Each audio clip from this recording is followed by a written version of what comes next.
ব্যবহার করি, যেমন television, fridge, mobile phone, laptop. কিন্তু আমরা কি কখনো ভেবে দেখেছি এর মধ্যে কোনটি ইলেকট্রিক্যাল ডিভাইস এবং কোনটি ইলেকট্রনিক্স ডিভাইস? আজকের পর্বে আমরা এই বিষয়টি নিয়েই আলোচনা করব। তো প্রথমেই আমরা জেনে নিব ইলেকট্রনিক্স এবং ইলেকট্রিক্যালের সংজ্ঞা। বিজ্ঞানের যে শাখায় সেমিকন্ডাক্টর অথবা অর্ধপরিবাহী এর মধ্য দিয়ে বিদ্যুতের প্রবাহ এবং নিয়ন্ত্রণ নিয়ে আলোচনা করা হয় তাকে বলা হয় ইলেকট্রনিক্স। অন্যদিকে বিজ্ঞানের যে শাখায় পরিবাহী পদার্থের মধ্যে দিয়ে বিদ্যুতের প্রবাহ এবং নিয়ন্ত্রণ নিয়ে আলোচনা করা হয় তাকে বলা হয় ইলেকট্রিক্যাল। অর্থাৎ ইলেকট্রনিক্স এর মধ্যে সেমিকন্ডাক্টর নিয়ে আলোচনা করা হয় এবং ইলেকট্রিক্যালের মধ্যে কন্ডাক্টর নিয়ে আলোচনা করা হয়। ইলেকট্রনিক্স এবং ইলেকট্রিক্যাল ডিভাইসকে আমরা যদি আলাদাভাবে বুঝতে চাই তাহলে আমাদের প্রথমেই যে জিনিসটা বুঝতে হবে তা হচ্ছে একটি পদার্থের পরিবাহিতা।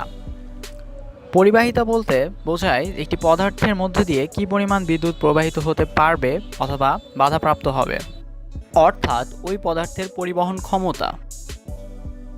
সকল পদার্থ কিন্তু সমানভাবে বিদ্যুৎ পরিবহন করতে পারে না, অর্থাৎ তাদের পরিবহন ক্ষমতা ভিন্ন ভিন্ন থাকে।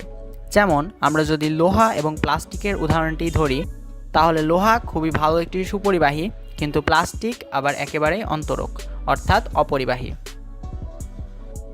পরিবাহিতার উপর ভিত্তি করে যে কোনো পদার্থকে তিন ভাগে ভাগ করা যায়।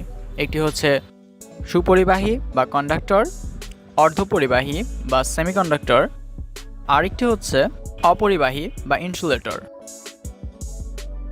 যে সকল পদার্থের মধ্য দিয়ে নির্দ্বিধায় বিদ্যুৎ চলাচল করতে পারে কোনো রকমের বাধা ছাড়া তাদেরকে বলা হয় সুপরিবাহী বা কন্ডাক্টর, যেমন লোহা, তামা, সোনা, রূপা ইত্যাদি। আবার যে সকল পদার্থের মধ্য দিয়ে বিদ্যুৎ প্রবাহ কিছুটা বাধাপ্রাপ্ত হয় তাদেরকে বলা হয় সেমিকন্ডাক্টর বা অর্ধপরিবাহী, যেমন সিলিকন, জার্মেনিয়াম ইত্যাদি ইত্যাদি।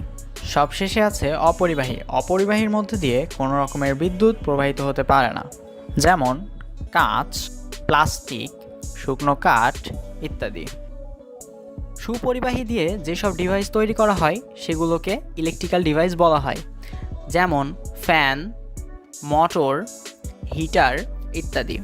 আমরা যদি কখনো একটি ফ্যানকে খুলি তাহলে আমরা দেখতে পারবো এর মধ্যে তামার তারের তৈরি কয়েল আছে, আর তামা হচ্ছে খুব ভালো একটি পরিবাহী।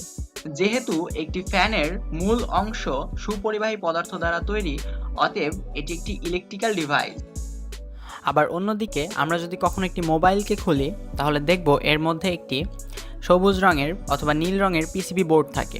এই বোর্ডের মধ্যে অনেক ছোট ছোট কম্পোনেন্ট বসানো থাকে। এই কম্পোনেন্টের বেশিরভাগই হচ্ছে সেমিকন্ডাক্টর দিয়ে তৈরি। এই জন্য মোবাইল ফোন অথবা ল্যাপটপ বা আপনার বাসার টিভি এগুলো ইলেকট্রনিক্স ডিভাইস। অর্থাৎ আমরা বুঝতে পারলাম যে যে সকল ডিভাইস সুপরিবাহী পদার্থ দিয়ে তৈরি হয় সেগুলোকে ইলেকট্রিক্যাল ডিভাইস বলা হয়, এবং যে সকল ডিভাইস সেমিকন্ডাক্টর দিয়ে তৈরি হয় সেই সকল ডিভাইসকে ইলেকট্রনিক্স ডিভাইস বলা হয়। আবার এমন অনেক রকমের ডিভাইস আছে যেগুলোর মধ্যে ইলেকট্রিক্যাল এবং ইলেকট্রনিক্স উভয় ব্যবহৃত হয়।